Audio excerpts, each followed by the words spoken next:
I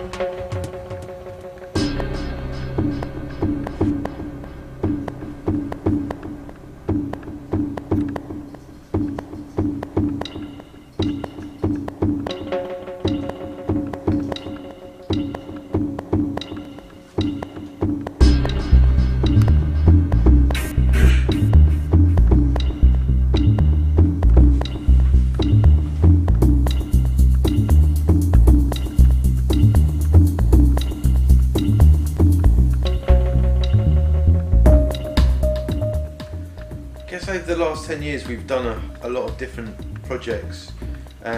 Something we've been dealing with recently actually, because we're trying to make our website a little bit simpler and easier to navigate, because the work does kind of cross over a lot of different areas.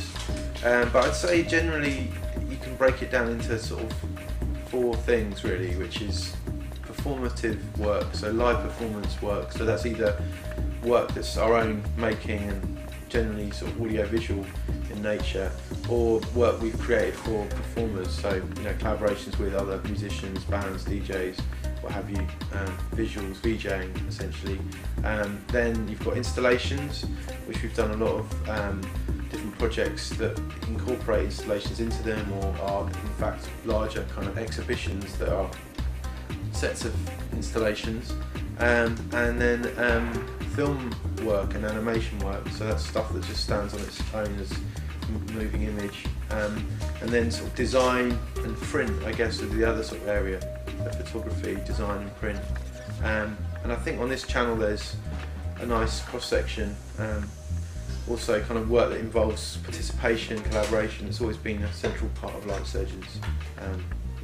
It's a collaboration between myself and other artists from London and other countries, and it's always a sort of a melting pot of things. I've only ever been to Russia, Moscow once. I think we were there in about 2004, 2005, and we were there with Howie B. We went and did some gigs with him, myself and another guy called Rob Rainbow. He was part of the Light Surgeons. He's now doing his own stuff, but yeah, we did a gig in Moscow and then we travelled to St. Petersburg, and yeah, we had a great time. I mean, I really enjoyed it. It seemed like a really interesting place. I really don't know much about what's happening there now. I mean, I'm a big fan of, like, Eisenstein, things like that, and abstract cinema and avant-garde film and all these sort of amazing historical kind of parts of Russian culture, but and obviously like graphic design being my background. I love the constructivism and all of the history of Russia, but I can't really say I really know much about what's happening there now.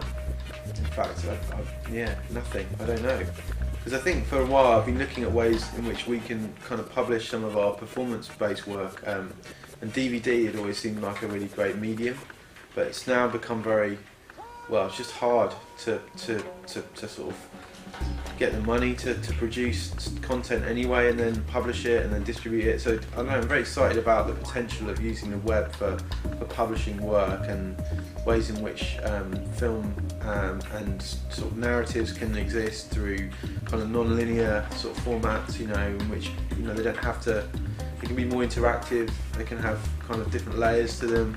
I think the internet and publishing kind of opens things up a hell of a lot more.